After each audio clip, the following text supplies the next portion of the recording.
Bom dia, boa tarde, boa noite. Aqui quem fala é Fábio Andrade e esse é mais um episódio do seu DDC Express. Hoje nós vamos falar sobre a terceira multiplicação de pães. Sim, registrada na Bíblia temos 3.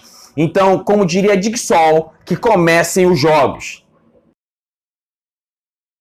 Para começar a falar sobre essa questão de multiplicação de pães, o que nós temos que entender?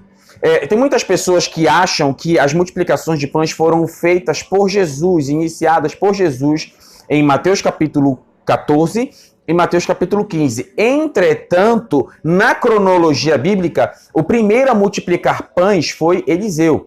Isso você observa lá em 2 Reis capítulo 4, do verso 42 a 44. Eliseu multiplicou pães ali para aproximadamente 100 pessoas. Isso 560 anos antes de Jesus. O que vale ressaltar é que, cronologicamente, Eliseu é o primeiro, e Jesus, em Mateus 14, faz pela segunda vez, e em Mateus capítulo 15 faz pela terceira vez. E eu quero falar hoje sobre a terceira multiplicação de pães. Como é que funciona essa questão de terceira multiplicação? É bem simples. Na segunda multiplicação cronológica feita por Jesus, no capítulo 14 de Mateus, mostra que as pessoas passaram uma boa parte do dia ouvindo a palavra de Deus através de Jesus e as pessoas sendo curadas por Cristo. Já na terceira multiplicação de pães, seguindo a ordem cronológica, que é no capítulo 15, Jesus ele fala lá no verso 32 que ele não queria despedir as multidões porque as multidões estavam 3 dias com ele. Então, o que eu quero ressaltar? Que esse pregador, ele era tão cheio do Espírito Santo, ele era tão extraordinário, que as pessoas passaram 3 dias ouvindo ele tranquilamente, sem se cansar.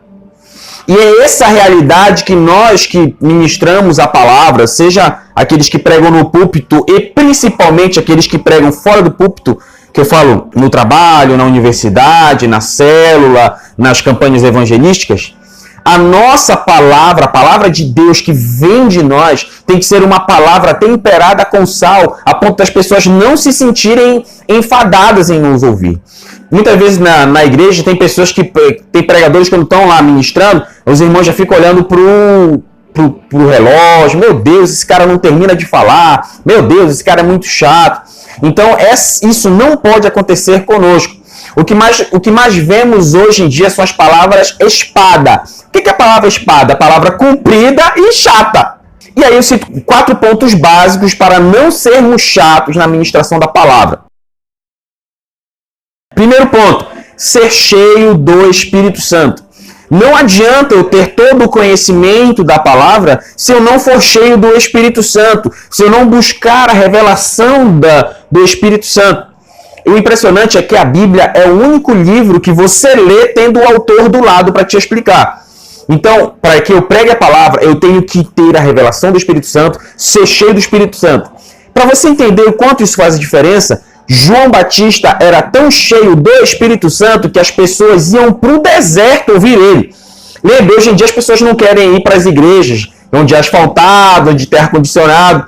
João Batista era tão cheio do Espírito Santo que as pessoas não se importavam em ir para o deserto, para o calor, para ouvir ele pregar. Então, o primeiro ponto para que eu pregue a palavra sem enfadar os irmãos, sem ser chato, é ser cheio do Espírito Santo. O segundo ponto é, eu como pregador tenho que ser cheio do Espírito Santo e tenho que estudar a palavra. Há uma grande necessidade que eu e você tenhamos um devocional diário, ler uma leitura da palavra diária. O que é mais impressionante é que existem países conhecidos como cortina de ferro, que o evangelho é proibido, não se pode ter Bíblia, coisa do tipo. E no Brasil, especificamente, nós temos uma facilidade extrema. Você pode ir na CPAD, você pode ir na Sociedade Bíblica, na Blesh, sei lá quais outras lojas que vendem Bíblia. Hoje em dia uma Bíblia é R$3, R$4, R$5, uma Bíblia completa. E você pode comprar Bíblia física e você tem Bíblia no computador online, você pode baixar a Bíblia do seu smartphone e mesmo com todas essas facilidades, eu nunca vi, observando a história, um período de analfabetismo bíblico tão grande como o que vivemos agora. Porque em função de tanta facilidade que se tem em ter uma Bíblia, as pessoas não têm procurado ler a Bíblia. E aí é um grande problema. Porque se eu não tenho conteúdo, como é que eu vou ministrar. E aí vamos ao terceiro ponto. Eu não posso pregar numa igreja quando sou convidado, eu não posso pregar uma coisa que eleve o meu ego, ou fazer uma pregação que mostre que eu tenho conhecimento.